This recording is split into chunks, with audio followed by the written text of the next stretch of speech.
आप सभी का सोशियोलॉजी के ऑनलाइन क्लास में बहुत बहुत स्वागत है। आज का मेरा वीडियो लेक्चर सामाजिक संरचना भाग 2 पर है। आज के वीडियो लेक्चर में कुछ महत्वपूर्ण प्रश्न हम आपके साथ हल करेंगे जो कि परीक्षा की दृष्टि से काफ़ी महत्वपूर्ण है। सबसे पहले फ्रेंड्स, आज का जो वीडियो लेक्चर है उसमें हम सामाजिक संरचना के जो बचे हुए भाग थे उस पर चर्चा करेंगे। मेरे पहले वीडियो लेक्चर जो था, इसके पहले का सामाजिक संरचना भाग 1 का, उसमें हमने काफ़ी कुछ सामाजिक संरचना पे डिस्कस कर लिया था। जैसे सामाजिक संरचना क्या है, सामाजिक संरचना की परिभाषाएं, सामाजिक संरचना के और भी जो इम्पोर्टेंट तथ्य कथन थे उनके बारे में हम लोगों ने सामाजिक संरचना के पार्ट 1 लेक्चर वीडियो में हम लोगों ने काफ़ी कुछ डिस्कस कर लिया था। ये सामाजिक संरचना पार्ट 2 का ये जो भाग है फ्रेंड्स, इसमें हम लोग सामाजिक संरचना संबंधित जो बचे हुए कुछ भाग थे उस पर आज का वीडियो है और उस पर हम लोग चर्चा करेंगे। उसके बाद वीडियो के अंत में हम लोग कुछ महत्वपूर्ण प्रश्न जो कि सामाजिक संरचना से संबंधित हैं और परीक्षाओं में पूछे जा चुके हैं, और ऐसे प्रश्न हमारे नेट JRF के परीक्षा में और UP PGT की परीक्षा में और भी समाजशास्त्र के जो भी प्रतियोगी परीक्षा होते हैं उनके लिए काफ़ी महत्वपूर्ण है। तो कुछ प्रश्नों को मैंने सेलेक्ट किया है और आपके साथ यहाँ पे हम वीडियो में हल करेंगे। तो ठीक है, हम लोग अपने वीडियो लेक्चर को स्टार्ट करते हैं।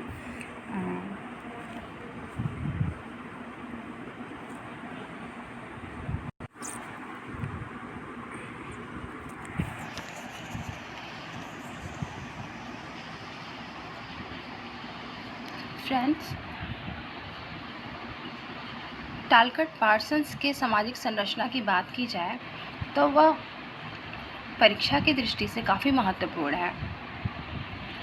टालकट पार्सन्स के जो सामाजिक संरचना का सिद्धांत है, इस पर महत्वपूर्ण जो बात की जाए, जो महत्वपूर्ण जो इम्पोर्टेंट है वो है इसके सिद्धांत की चर्चा जो हमें करनी है, जो कि UGC नेट JRF की एग्ज़ाम में भी आप के सिलेबस में दिया हुआ है पढ़ने के लिए, और इससे प्रश्न भी आते हैं।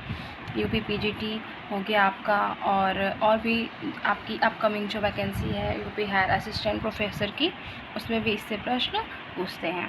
तो हम लोग टालकट पार्सन्स के सामाजिक संरचना को देखेंगे और जो कि परीक्षा की दृष्टि से काफ़ी महत्वपूर्ण है। टालकट पार्सन्स का जो सामाजिक संरचना का सिद्धांत है, इसके अंतर्गत समाज को मूर्त संरचना के रूप में स्वीकार किया है। पार्सन्स के अनुसार सामाजिक संरचना से अभिप्राय उस स्वरूप से है जो समाज के विभिन्न अंगों के संयुक्त होने के उपरांत एक निश्चित क्रमबद्धता के रूप में विकसित होता है। ये डेफिनेशन जो है सामाजिक संरचना के परिप्रेक्ष्य में, इसे आप लोग ध्यान दीजिएगा। सामाजिक संरचना से अभिप्राय उस स्वरूप से है जो समाज के विभिन्न अंगों के संयुक्त होने के उपरांत एक निश्चित क्रमबद्धता के रूप में विकसित होता है। सामाजिक संरचना से जुड़े विभिन्न अंगों की प्रकृति एक दूसरे से भिन्न होती है, अतः प्रकृति के अनुसार ही सामाजिक संरचना के भी अनेक रूप होते हैं। पार्सन्स ने सामाजिक संरचना के प्रमुख प्रारूपों का उल्लेख किया है। ठीक है, यहाँ पे जो है देखने के लिए इम्पॉर्टेंट है, यहाँ पे जो पार्सन्स ने जो डेफिनेशन सामाजिक संरचना से के संबंध में दी है, इसको आप लोग ध्यान से लर्न कर लीजिएगा। इसको हम फिर से रिपीट करेंगे।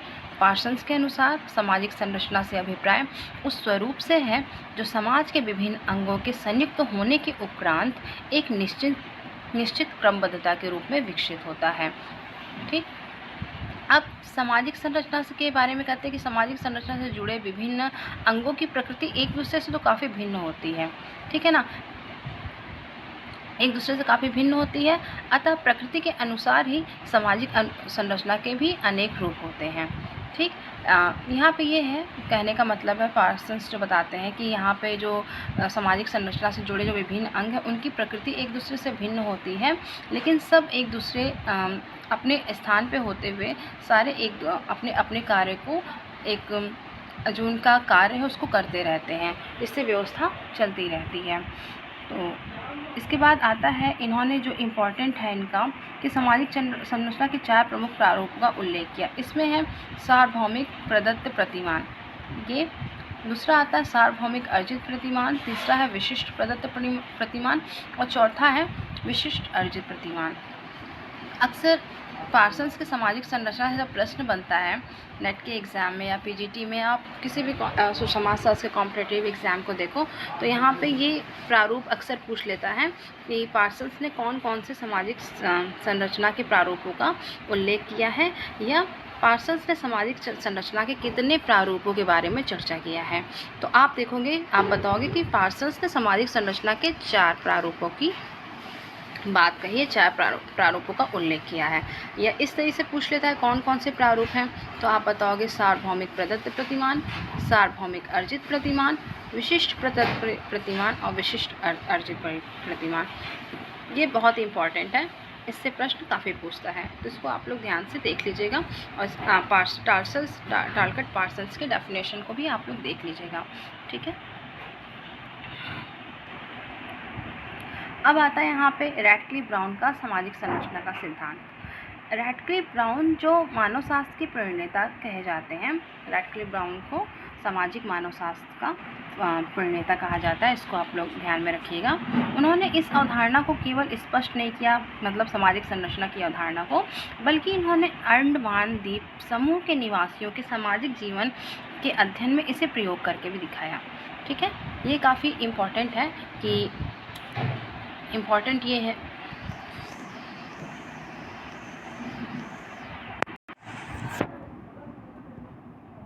यहाँ पे है कि रैटक्लिफ ब्राउन जिनके बारे में कहा था कि सामाजिक मानव शास्त्र के प्रणेता हैं, ठीक।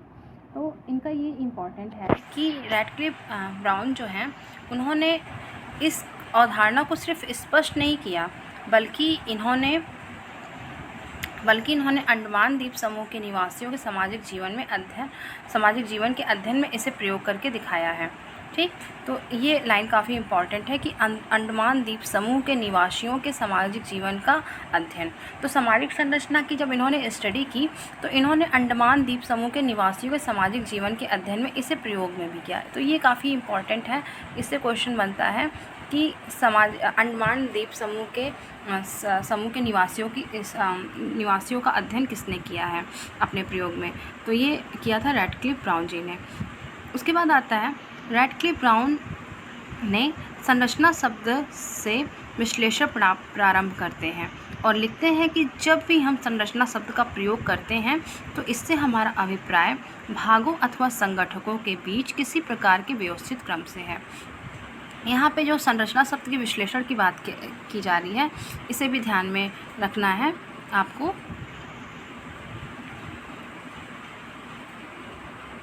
संरचना शब्द से विश्लेषण प्रारंभ करते हैं कौन? रैटक्लिफ ब्राउन, और लिखते हैं जब भी हम संरचना शब्द का प्रयोग करते हैं तो इससे हमारा अभिप्राय भागों अथवा संघटकों के बीच किसी प्रकार के व्यवस्थित क्रम से है। ये संरचना का जब विश्लेषण करते हैं तो बोलते हैं कि किसी भी भाग, जो भी भाग है और संगठन है, उसके बीच किसी प्रकार का व्यवस्थित क्रम, ठीक है। तो ये इनका संरचना शब्द का विश्लेषण। तो इस तरह भी पूछ रहा था कि संरचना शब्द का विश्लेषण किसने किया है और किसने संरचना शब्द का विश्लेषण करते समय भागों और संगठनों के बीच व्यवस्थित क्रम को बताया है। तो ये आप बताओगे रैटक्लिफ ब्राउन। इस तरह से क्वेश्चन पूछ सकता है।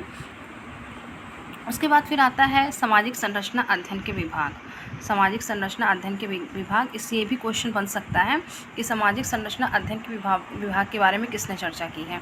तो रैटक्लिफ ब्राउन ने सामाजिक संरचना के अध्ययन के 3 विभाग बताए हैं। पहला है सामाजिक रचना शास्त्र, दूसरा है सामाजिक शरीर शास्त्र और तीसरा है प्रक्रियाओं का अन्वेषण। यहाँ से आपके कई क्वेश्चन बन रहे हैं। पहला तो ये कि सामाजिक संरचना के अध्ययन के विभाग को किसने बताया है, तो आप बताओगे ब्राउन ने। सामाजिक संरचना के अध्ययन के विभाग के बारे में किसने बताया? ब्राउन ने बताया, रैटक्लिफ ब्राउन ने बताया है। और इसके कितने विभाग होते हैं? रैटक्लिफ ब्राउन ने। दूसरा क्वेश्चन बनता है कि सामाजिक संरचना के अध्ययन के विभाग के रैटक्लिफ ब्राउन जी ने कितने विभाग बताया, तो आप बताओगे 3 विभाग। 3 विभागों की इन्होंने चर्चा की है। और कौन कौन से विभाग हैं? तो पहला आता है सामाजिक रचना शास्त्र, दूसरा आता है सामाजिक शरीर शास्त्र और तीसरा आता है प्रक्रियाओं का अन्वेषण। तो ये आप देख सकते हो तीनों, इसको आप तैयार कर लेना, कॉपी में लिख लेना, ठीक है। तो ये था जो आपका बचे हुए जो पार्ट्स थे कुछ, जैसे टालकट पार्सन्स जी का और रैडक्लिफ ब्राउन का जो इम्पॉर्टेंट था उसको हम लोगों ने आज बचे हुए पार्ट में डिस्कस कर लिया। ये इम्पॉर्टेंट है। आपका जो पहला पार्ट था आप उसको पहले देखो, फिर इसे आप पढ़ो। जब आप दोनों पार्ट्स को पढ़ोगे तभी आप अच्छे से समझ पाओगे, ठीक है। और ये आपका यहाँ पे पार्सन्स को और रैडक्लिफ ब्राउन को हमने आज के इस वीडियो में डिस्कस किया, इनके सिद्धांतों को। उसके बाद जो अब नेक्स्ट आता है वो है पॉइंट्स टू रिमेंबर। इम्पॉर्टेंट कुछ है एक लाइन में जो कि पूछ लेता है बहुविकल्पीय प्रश्न के द्वारा, तो इसको हम लोग फटाफट डिस्कस कर लेते हैं।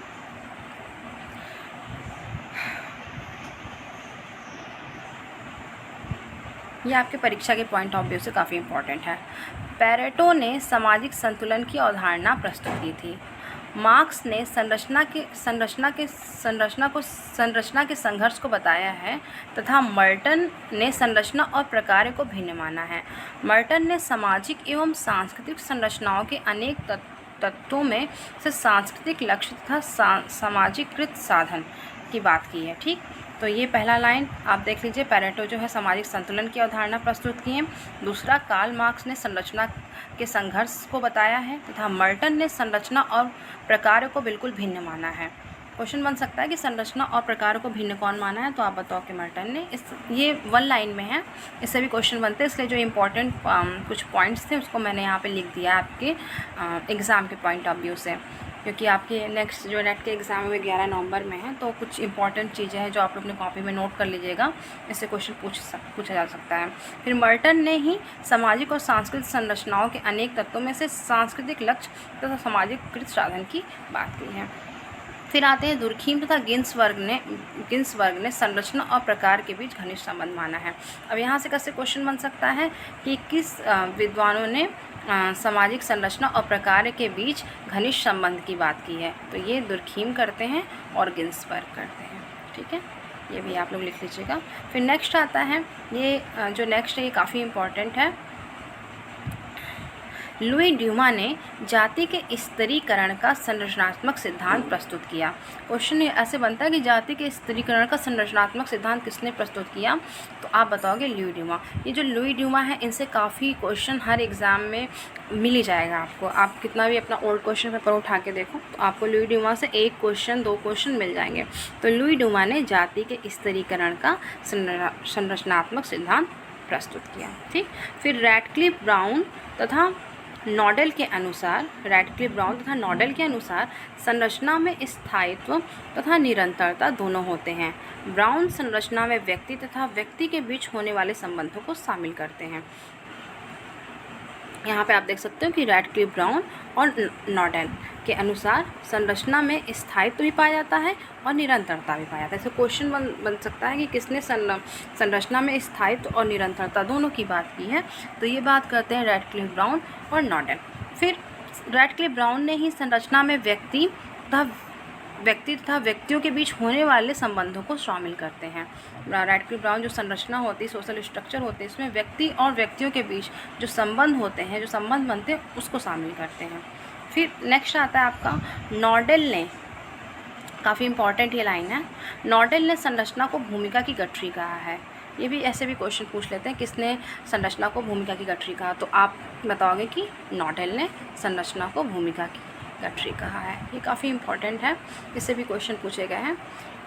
ये कहते हैं संरचना एक ब्लैंक चेक की तरह है जिसमें जो भी व्यक्ति जितनी रकम चाहता है भर देता है। आज संरचना का प्रयोग फैशन की तरह होता है।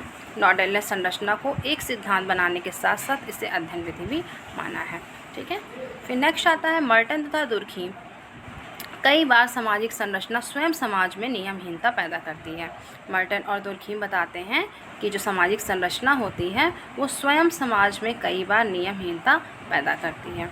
मर्टन और दुर्खीम ये कहते हैं कई बार सामाजिक संरचना स्वयं ही समाज में नियमहीनता पैदा करती है। अब क्वेश्चन पूछ सकता है किसने बताया है कि सामाजिक संरचना स्वयं समाज में नियमहीनता पैदा करती है, तो ये मर्टन और दुर्खीम होता है।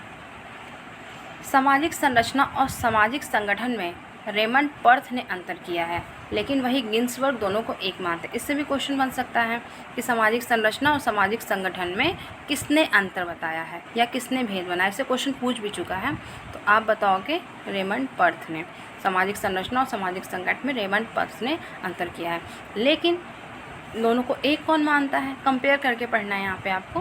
तो दोनों को एक मानते हैं गिन्सबर्ग। ठीक, इसको ध्यान से सुनिए। सामाजिक संरचना और सामाजिक संगठन में अंतर किया किसने, रेमंड पर्थ ने।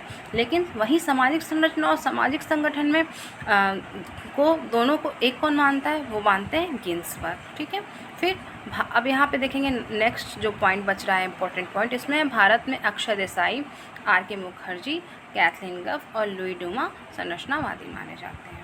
ठीक है, तो ये फ्रेंड्स आपके लिए कुछ इम्पॉर्टेंट्स लाइन थे, इम्पॉर्टेंट्स कुछ फैक्ट्स थे जो हमने यहाँ पे लिख दिया है।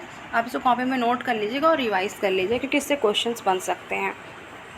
ठीक है, तो ये सामाजिक संरचना का जो भाग था, जो क्वेश्चन मतलब कि जो इसके पॉइंट्स थे, कुछ इंपॉर्टेंट फैक्ट्स थे, इसको हमने इस वीडियो में जोड़ने की कोशिश की है जिससे आपको इसका लाभ मिल सके। और अब हम लोग आएंगे, डिस्कस करेंगे क्वेश्चन आंसर पे, जो कि काफ़ी इम्पॉर्टेंट है और उससे क्वेश्चन बनने ही बनने हैं आपके एग्ज़ाम में। तो आप उसको ध्यान से सुनिएगा और उसको नोट भी करिएगा अपनी कॉपी में।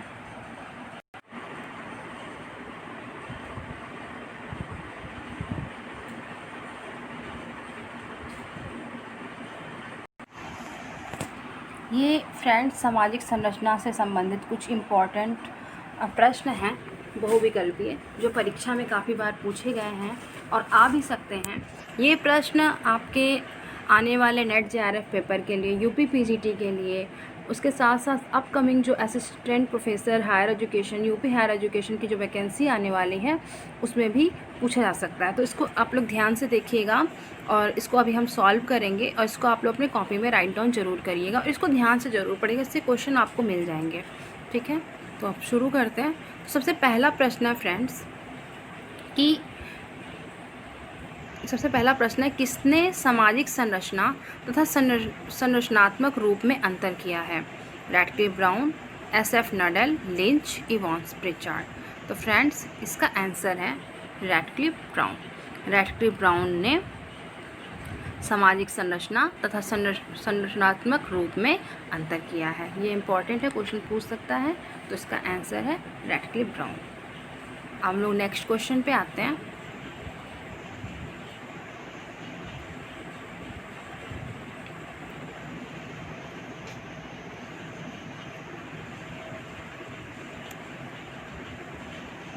निम्न में से किसने यह दृष्टिकोण रखा कि हम सामाजिक संरचना की बात एक वचन में नहीं कर सकते हैं?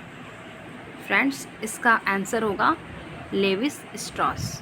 लेवी स्ट्रॉस कहते हैं, इन्होंने यह दृष्टिकोण रखा है कि हम सामाजिक संरचना की बात एक वचन में नहीं कर सकते हैं। ठीक, ये काफ़ी इंपॉर्टेंट प्रश्न पूछ सकता है कि सामाजिक संरचना की बात एक वचन में नहीं कर सकते हैं, ये दृष्टिकोण किसने रखा है? तो ये लेवी स्ट्रॉस का है। ठीक है,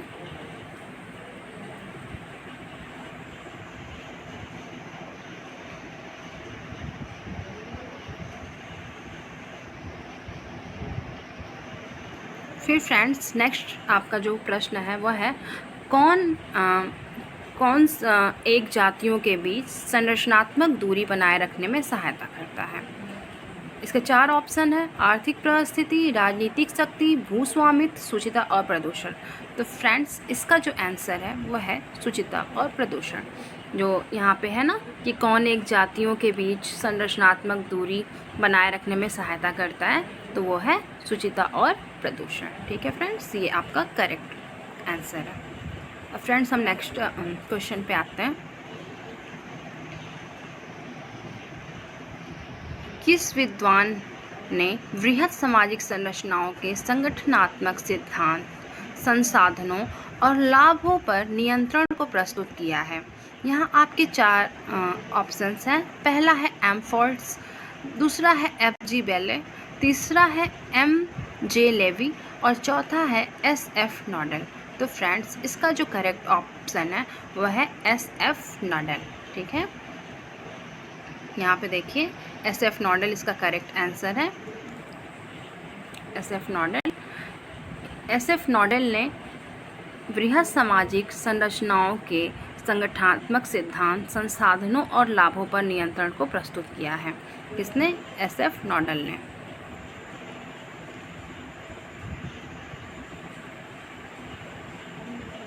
अब फ्रेंड्स हम लोग नेक्स्ट क्वेश्चन पे आते हैं। किसने दावा किया कि सामाजिक संरचना बदल नहीं सकती है? लेवी-स्ट्रास, नाडल, पियरे बोर्दे, रेमंड एरा। तो इसका करेक्ट ऑप्शन है फ्रेंड्स लेवी-स्ट्रास। किसने दावा किया कि सामाजिक संरचना बदल नहीं सकती है? तो फ्रेंड्स इसका करेक्ट ऑप्शन है लेवी-स्ट्रास। सामाजिक संरचना बदल नहीं सकती है, इस बात को कौन कहता है? लेवी-स्ट्रास कहते हैं। ये इसका करेक्ट ऑप्शन है। अब फ्रेंड्स हम नेक्स्ट क्वेश्चन पे आते हैं। फ्रेंड्स इसको आप लोग बहुत ध्यान से देखिएगा और इसको अपने कॉपी में ज़रूर नोट करिएगा। ये काफ़ी सारे इम्पॉर्टेंट क्वेश्चन हैं जो सामाजिक संरचना से पे आधारित है।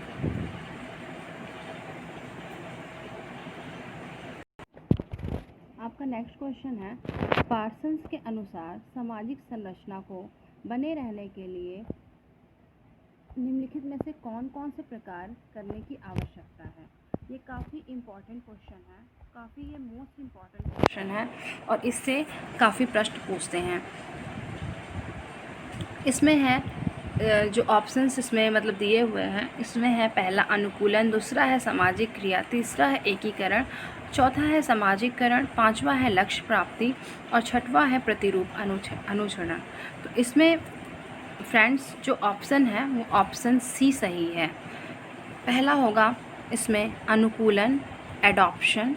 दूसरा है फ्रेंड्स इसमें थर्ड है इसमें एकीकरण, इंटीग्रेशन।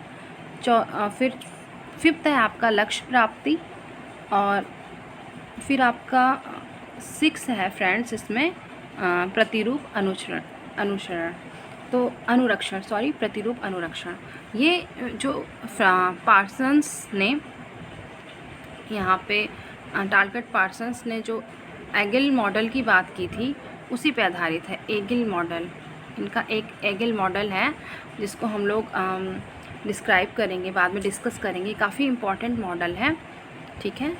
हम इसको आपको सोच रहे हैं डिस्कस ही कर लेते हैं फ्रेंड्स, ठीक है, एगिल, क्योंकि ये काफ़ी इम्पॉर्टेंट है और आप इसको जानोगे तो ये क्वेश्चन आपको अच्छे से समझ में आ जाएगा।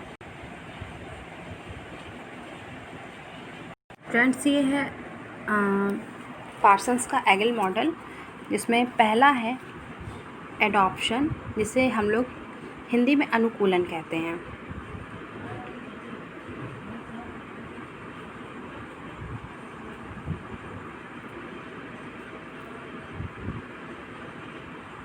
A for adoption, G for goal, I for integration, L for latency। Adoption का मतलब होता है फ्रेंड्स अनुकूलन, हिंदी में बोलेंगे। गोल का अर्थ होता है यहाँ पे लक्ष्य पूर्ति, ठीक है, गोल अटेनमेंट, गोल का अर्थ हो गया यहाँ लक्ष्य पूर्ति फ्रेंड्स। फिर इंटीग्रेशन आता है जिसे कि हम एकीकरण कहते हैं, इंटीग्रेशन अर्थात एकीकरण। फिर फ्रेंड्स आपका नेक्स्ट और लास्ट आता है लेटेंसी, जिसे हम लोग यथा स्थिति कहते हैं। फ्रेंड्स ये काफ़ी इम्पोर्टेंट मॉडल है टालकट पार्सन्स का। ये जो इसके चार बातें उन्होंने जो एगिल मॉडल की बात की है, इसको हम लोग थोड़ा सा समझ लेते हैं इसमें क्या है, ठीक है। फ्रेंड्स पहला जो एडॉप्शन है, इसमें अनुकूलन की जो बात करते हैं, ये फर्स्ट मॉडल की हम लोग पहले फर्स्ट जो इसमें है एडॉप्शन की हम लोग बात करेंगे। इसमें कहते हैं कि एडॉप्शन यानी अनुकूलन उपव्यवस्था के अंतर्गत वे सभी प्रकार आते हैं जिनके द्वारा सदस्यों की भौतिक आवश्यकताओं की पूर्ति होती है। फ्रेंड्स यहाँ पे जो ये बात कर रहे हैं ना, अनुकूलन की, लक्ष्य पूर्ति की, एकीकरण की और यथा स्थिति यानी लेटेंसी की, ये सब कुछ जो इसके ये जो है पार्सन्स के अनुसार प्रत्येक व्यवस्था की कुछ पूर्व प्रक्रियात्मक आवश्यकताएं होती हैं जिनकी पूर्ति अनिवार्य है। और इसीलिए पार्सन्स ने 4 प्रकार की प्रक्रियात्मक पूर्व आवश्यकताओं को माना है। तो ये जो चारों आप देख रहे हो, ये पार्सन्स ने इसे पूर्व प्रक्रियात्मक आवश्यकताएं कहा है। यहाँ पे क्वेश्चन था, तो इसलिए हमने यहाँ पे समझाना आपको ज़रूरी समझा। तो ये पार्सन्स के 4 पूर्व प्रक्रियात्मक आवश्यकताएं हैं। ठीक है, 4 पूर्व प्रक्रियात्मक आवश्यकताएं कौन कौन से हैं? अनुकूलन यानी एडेप्शन, गोल अटेनमेंट यानी लक्ष्य पूर्ति, फिर इंटीग्रेशन अर्थात एकीकरण, और फिर नेक्स्ट है लेटेंसी अर्थात यथास्थिति। ठीक है, तो अब जा कर के हम लोग एक 1 बाय 1 डिस्कस करेंगे। तो एडॉप्शन यानी अनुकूलन उपव्यवस्था के अंतर्गत वे सभी प्रक्रियाएं आते हैं जिनके द्वारा सदस्यों की भौतिक आवश्यकताओं की पूर्ति होती है। आवश्यकताएं अनंत होती हैं और साधन सीमित हैं। सामाजिक व्यवस्था का यह कार्य है कि वह सीमित साधनों से अधिक सदस्यों की अधिक से अधिक आवश्यकताओं की पूर्ति करे। ठीक, समस्त प्राकृतिक और भौतिक साधनों का उपयोग समायोजन या अनुकूलन से होता है और पार्सन्स इस उपव्यवस्था को अर्थतंत्र की संज्ञा देते हैं, यानी ये इकोनॉमी से रिलेटेड इसे मानते हैं।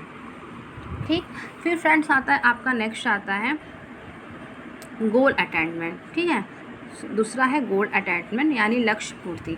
लक्ष्य पूर्ति में ये बताते हैं कि समाज व्यवस्था के कुछ लक्ष्य होते हैं। साधनों को लक्ष्य की पूर्ति में लगाना तभी संभव है जब शक्ति का प्रयोग किया जाए। राज्य की संस्था शक्ति का प्रयोग करती है। पार्सन्स इस व्यवस्था को राजतंत्र की संज्ञा कहते हैं अर्थात लक्ष्य पूर्ति को पॉलिटी की संज्ञा देते हैं। कौन? पार्सन्स। पॉलिटी ये बोलते हैं, ये राजतंत्र की संज्ञा इसको देते हैं। अब ऐसे क्वेश्चन पूछ सकता है नेट में कि लक्ष्य पूर्ति को जो इनके पूर्व प्रक्रियात्मक आवश्यकताएं हैं, इसमें लक्ष्य पूर्ति को पार्सन्स ने क्या कहा है? तो पार्सन्स इसे राजतंत्र कहते हैं। और अनुकूलन में क्या कहते हैं? अनुकूलन को इसको अर्थतंत्र, इकोनॉमी। ठीक, इकोनॉमी। ओके, तो ये हो गए दोनों। फिर आता है एकीकरण, इंटीग्रेशन। एकीकरण समाज व्यवस्था में अनेक उपव्यवस्थाएं होती हैं, जैसे अर्थव्यवस्था, राजनीतिक व्यवस्था, शैक्षणिक व्यवस्था, सैन्य व्यवस्था आदि उपव्यवस्थाओं का परस्पर ऐसा एकीकरण होना चाहिए कि सभी मिलकर समाज व्यवस्था को चलाने में सहायक हों। अतः सभी उपव्यवस्थाओं को एक सूत्र में बांधे रहने का कारण एकीकरण कहलाता है। पार्सन्स द्वारा इसे सांस्कृतिक और सामुदायिक संगठन की उपव्यवस्था कहते हैं, cultural and community organisation. Integration कहते हैं cultural and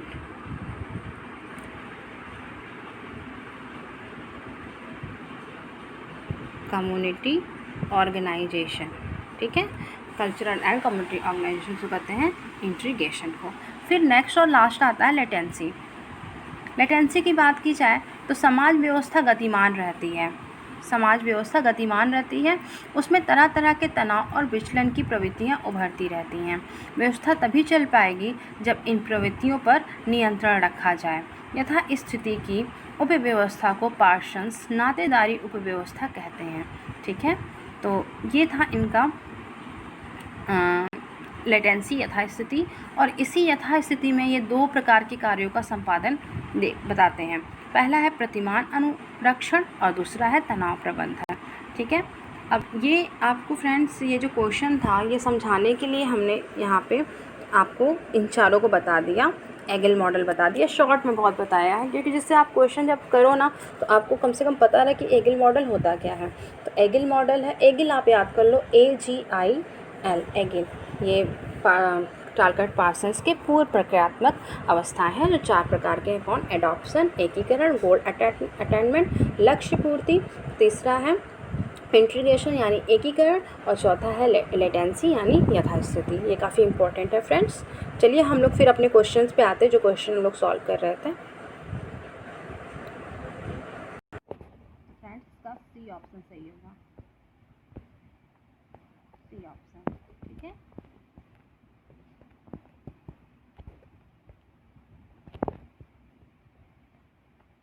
C option correct होगा। नेक्स्ट क्वेश्चन पे आते हैं फ्रेंड्स।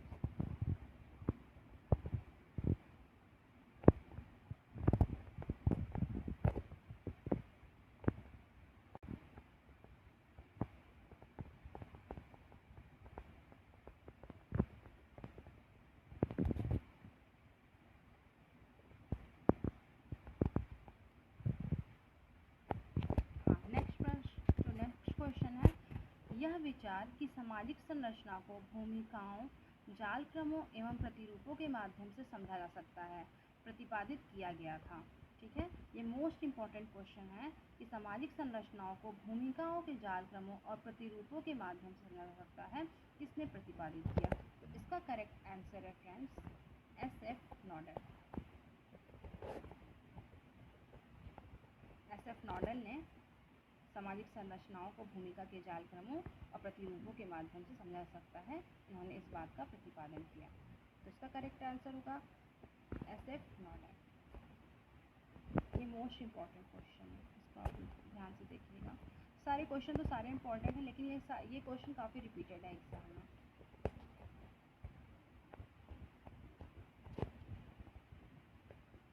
फिर फ्रेंड्स नेक्स्ट क्वेश्चन है, पार्सन्स के अनुसार आधुनिक औद्योगिक समाज की संरचना को स्वार्थवादी उपलब्धि प्रवण मानकों के रूप में प्रस्तुत करते हुए वर्णन किया गया है। इसके 4 ऑप्शंस हैं, आर्थिक भूमिका के रूप में, पारिवारिक भूमिका के रूप में, संस्थागत भूमिका के रूप में और सामाजिक भूमिका के रूप में। तो फ्रेंड्स इसका करेक्ट ऑप्शन है आर्थिक भूमिका के रूप में। ठीक है, ये इसका करेक्ट ऑप्शन है।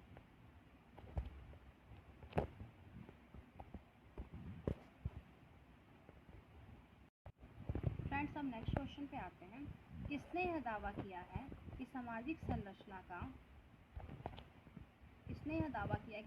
संरचना का आनुभविक वास्तविकता से कोई लेना देना नहीं है? 4 ऑप्शंस हैं, C. Levi Strauss, Marian J Levy, Raymond Firth, Evans Pritchard. तो फ्रेंड्स इसका जो राइट ऑप्शन है वो है C. लेविस-स्ट्रॉस। C. लेविस-स्ट्रॉस कहते हैं कि सामाजिक संरचना का आनुभविक वास्तविकता से कोई लेना देना नहीं है। C. Levi's-straws is the correct answer. ये क्वेश्चन भी काफ़ी इम्पोर्टेंट है जो आपके सामने अभी स्क्रीन पे। सामाजिक संरचना के निर्माण के लिए आधार के रूप में भूमिका द्विभाजन तथा संबंध के त्रिपदीकरण का प्रयोग किसने किया है? ठीक है, इसका करेक्ट आंसर है लेविस-स्ट्रॉस। लेविस-स्ट्रॉस ने सामाजिक संरचना के निर्माण के लिए आधार के रूप में भूमिका द्विभाजन तथा संबंध त्रिपदीकरण का प्रयोग किया है। फिर most important question,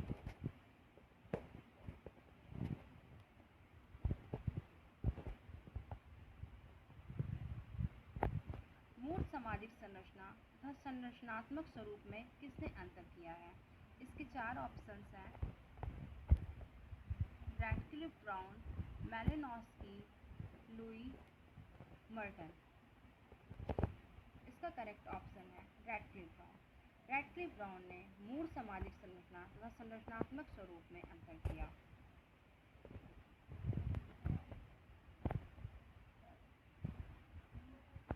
next important question आपके सामने स्क्रीन पे है, किसने अंडमान द्वीप वासियों की सामाजिक संरचना एवं प्रकारों का अध्ययन किया?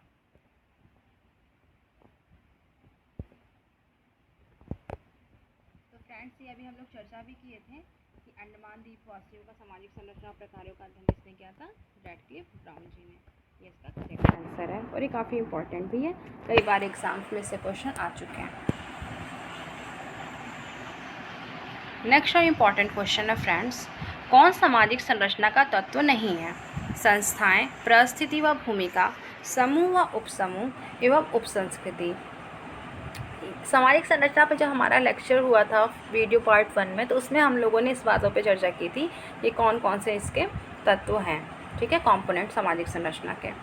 तो फ्रेंड्स यहाँ पे जो सामाजिक संरचना का तत्व नहीं है वह है उपसंस्कृति, क्योंकि फ्रेंड्स सामाजिक संरचना के जो तत्व हैं वह है संस्थाएं, परिस्थिति व भूमिका, समूह व उपसमूह, यानी इसमें जो तत्व नहीं है वह है उपसंस्कृति।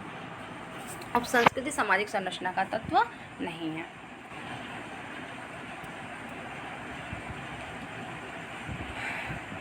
फिर नेक्स्ट क्वेश्चन है, सामाजिक संरचना अवधारणा का प्रथम प्रयोग किया था? मोस्ट इम्पॉर्टेंट क्वेश्चन, सामाजिक संरचना अवधारणा का प्रथम प्रयोग किया था स्पेंसर। हर्बर्ट स्पेंसर ने सामाजिक संरचना कॉन्सेप्ट यानी अवधारणा का प्रथम बार प्रयोग किया था? ये क्वेश्चन काफ़ी आता है, इसको आप लोग देखिएगा, most important question.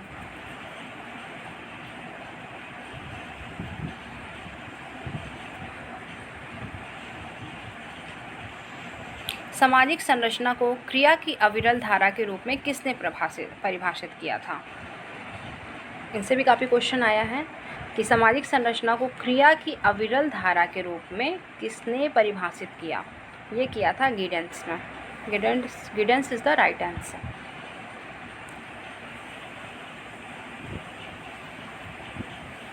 Next question है फ्रेंड्स आपका, वास्तविक संरचना और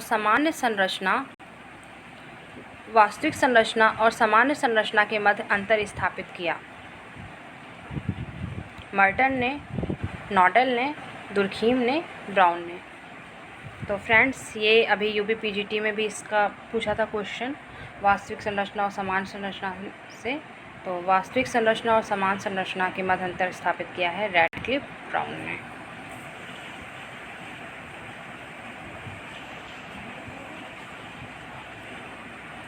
जाति की संरचना की व्याख्या में सोपान क्रम के पहलू को किसने महत्व दिया है? 4 ऑप्शंस हैं, ड्यूमा, पोकाक, सिंगर, गाउल्ट। तो फ्रेंड्स इसका जो राइट आंसर है वह है लुई ड्यूमा।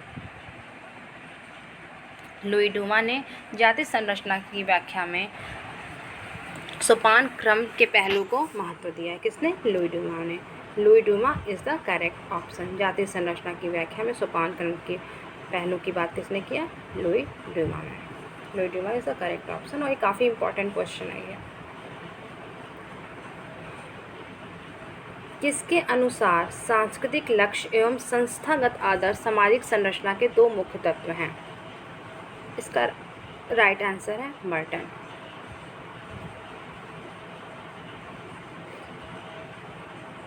आर.के. मर्टन के अनुसार सांस्कृतिक लक्ष्य और संस्थागत आदर्श सामाजिक संरचना के 2 मुख्य तत्व हैं।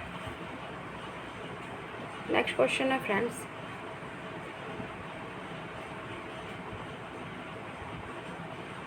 किसने कहा भूमिका समुच्चय में संघर्ष के स्रोत संरचनात्मक होते हैं? तो भूमिका समुच्चय में संघर्ष के स्रोत संरचनात्मक होते हैं, ऐसा आर.के. मर्टन ने कहा है। आर.के. मर्टन का ये स्टेटमेंट है। तो फ्रेंड्स ये आपके आज के जो कुछ महत्वपूर्ण कुछ इम्पॉर्टेंट क्वेश्चन थे ये कंप्लीट हो गए, ठीक है। और इसको आप लोग लिख लीजिएगा ज़रूर से आप लोग छोड़िएगा मत, अपने नोटबुक में नोट कर लीजिए। काफ़ी इंपॉर्टेंट क्वेश्चन है फ्रेंड्स, और ये आपको काफ़ी मदद देंगे आपके अपकमिंग जो भी सोशलॉजी के एग्ज़ाम्स हैं, like NET, JRF, PGT and UP higher education की जो असिस्टेंट प्रोफेसर की सोशलॉजी की वैकेंसी है उसमें भी आप अभी से ही तैयारी शुरू कर दीजिए, क्योंकि सिलेबस काफ़ी बड़ा है। तो आप लोग एक एक टॉपिक को अच्छे से पढ़ेंगे तभी आप कवर कर पाएंगे। क्वेश्चंस काफ़ी ट्रिकी आते हैं, तो इस चीज़ को भी आप लोग ध्यान में रखिएगा और आप लोग अच्छे से पढ़िए और क्वेश्चन ज़्यादा से ज़्यादा सॉल्व करिए। क्वेश्चन पेपर आप लोग सॉल्व करिए, उससे आप लोगों को काफ़ी बेनिफिट मिलेगा। और ये जो फ्रेंड्स मेरा ये जो वीडियो लेक्चर है, ये जो यूजी के बच्चे हैं, स्पेशली आरएमएल में जो फर्स्ट ईयर के बच्चों का जो ऑब्जेक्टिव पेपर होता है, इसमें ये ऑब्जेक्टिव क्वेश्चंस उनके लिए फर्स्ट ईयर के ऑब्जेक्टिव जो क्वेश्चन पूछ जाते हैं उसमें काफ़ी उन्हें मदद मिलेगा। तो यूजी के बच्चों के लिए भी ये जो फर्स्ट ईयर में जो हम लोग के यहाँ आरएमएल में होता है यूनिवर्सिटी में वो एग्ज़ाम्स होते हैं, उसमें यूजी के बच्चों का फर्स्ट ईयर का जो पेपर होता है ना वो ऑब्जेक्टिव होता है, तो उनके लिए भी इम्पॉर्टेंट है।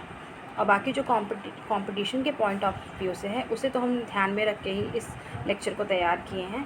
काफ़ी स्टूडेंट्स थे, काफ़ी फ्रेंड्स लोगों ने कमेंट्स में लिखा भी था कि परीक्षा के इम्पोर्टेंस को देखते हुए आप क्वेश्चन तैयार करिए मैम, तो हमने इसे तैयार किया है। आई होप इसका आप लोग को लाभ मिलेगा फ्रेंड्स।